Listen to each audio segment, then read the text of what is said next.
నమస్తే, నేను అక్షిత్. ఈరోజు మనతో పాటు బలమూరు వెంకటన్న ఉన్నారు. అన్న చెప్పండి, ఎన్ఎస్సీయూలో చాలా మల్లన్న గెలుపు వెనుక చాలా కీలకంగా పనిచేసిన కనిపిస్తుంది. మీ నాయకులు కావచ్చు, విద్యార్థులను ఐక్యం చేయడంలో చాలా మంది చాలా విమర్శించారు. మల్లన్న అరే ఒక ద్రోహి అని అసలు చాలా చెప్పినప్పటికీ కూడా ఈరోజు ఫైనల్గా కాంగ్రెస్ పార్టీ నుంచి మల్లన్న గెలిచారు. అందులో మీ ఎన్ఎస్సీయూసే కీలక పాత్ర ఉంది. మీరేమంటారు అన్నది?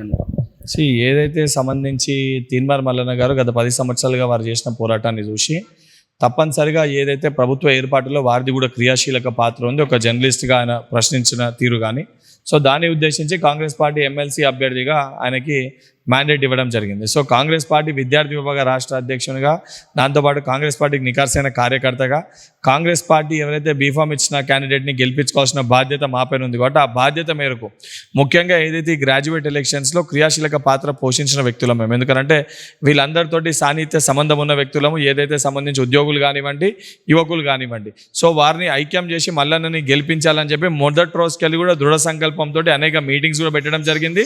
అండ్ క్షేత్రస్థాయిలో బలంగా మల్లన్న గెలుపు కోసం ప్రతి ఎన్ఎస్వై కార్యకర్త కూడా కృషి చేసి తప్పనిసరిగా ఏ విధంగా మొదటికెళ్ళి కూడా నిరుద్యోగులు, యువకులు అందరూ కూడా మల్లన్న వెంట నిలుచుంటారనే ఉద్దేశాన్ని ఏదైతే మేము బలంగా తీసుకొని వెళ్ళినామో అది నిన్నటితోటి ప్రూవ్ అయింది. అదేవిధంగా అందరూ కూడా మల్లన్నను ఓటేసి గెలిపించడం జరిగింది.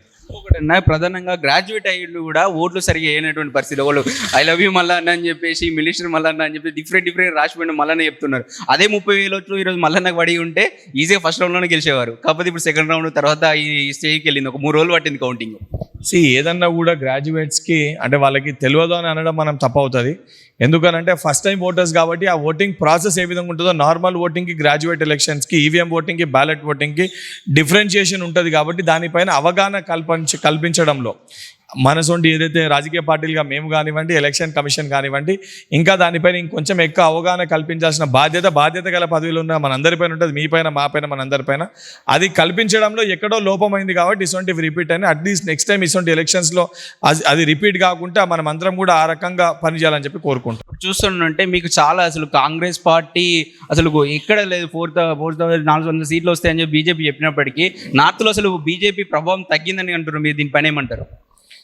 ఏదైతే బీజేపీ పార్టీ మతాన్ని అడ్డం పెట్టుకొని రాజకీయం చేసే ప్రయత్నం చేస్తుంది, కాంగ్రెస్ పార్టీ మానవత్వంతో రాజకీయం చేస్తుంది. ఈరోజు ఏదైతే భారతదేశ ప్రజలు రాజ్యాంగ రక్షణగా ఏదైతే బీజేపీ పార్టీ ఏదైతే కక్షపూరితంగా రాజ్యాంగాన్ని తీసేయాలని చెప్పి ఏ రకంగా వారు భావించిందో వారికి బుద్ధి చెప్పే విధంగా ఈరోజు కాంగ్రెస్ పార్టీకి ఏదైతే సంబంధించి ఇండియా కూటమి, కాంగ్రెస్ పార్టీకి 99 సీట్లు, ఇండియా కూటమికి 230 పైగా సీట్లు ఈరోజు ప్రజలు ఓటేసి మ్యాండేట్ ఇచ్చారనంటే 100% ముఖ్యంగా యూపీలో కూడా ఏదైతే బీజేపీ పార్టీ అయోధ్య నిర్మించి దేశవ్యాప్తంగా దాన్ని బ్రాండింగ్ చేసుకొని రాజకీయ లబ్ధి పొందుదామనే ప్రయత్నం చేసింది. కానీ వాస్తవానికి యూపీ ప్రజలే బీజేపీ పార్టీని తిరస్కరించారు. వారణాసి ప్రజలు కూడా ఏదైతే నరేంద్ర మోడీ గారికి మ్యాండేట్ ఇవ్వలే.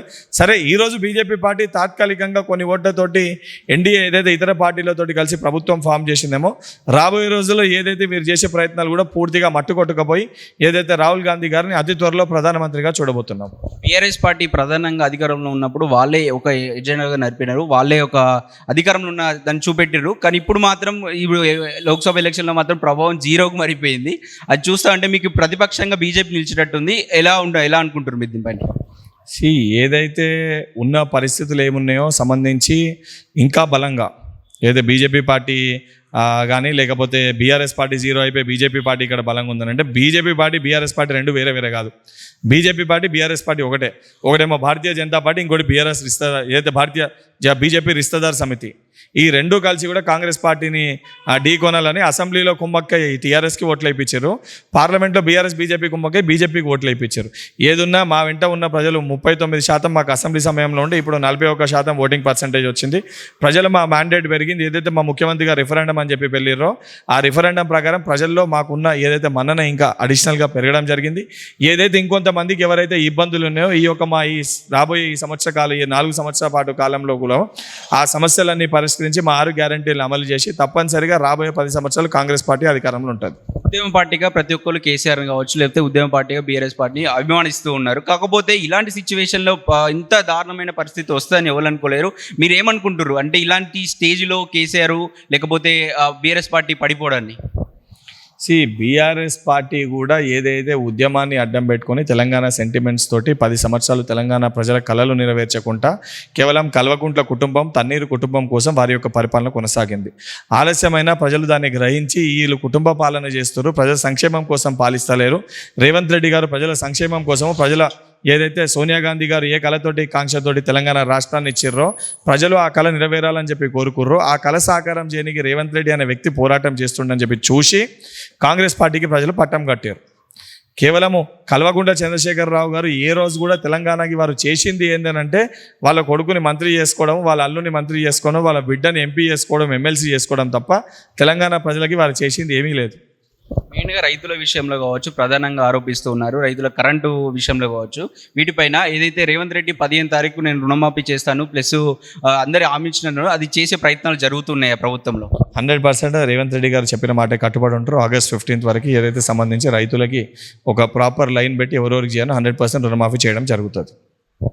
ఇది పరిస్థితి. బలమూరు వెంకట ఎప్పటికీ నేను స్టూడెంట్ వైపే ఉంటా, విద్యార్థుల వైపే నిలుస్తాను మనతో పాటు బలమూరు వెంకట చెప్తున్నారు.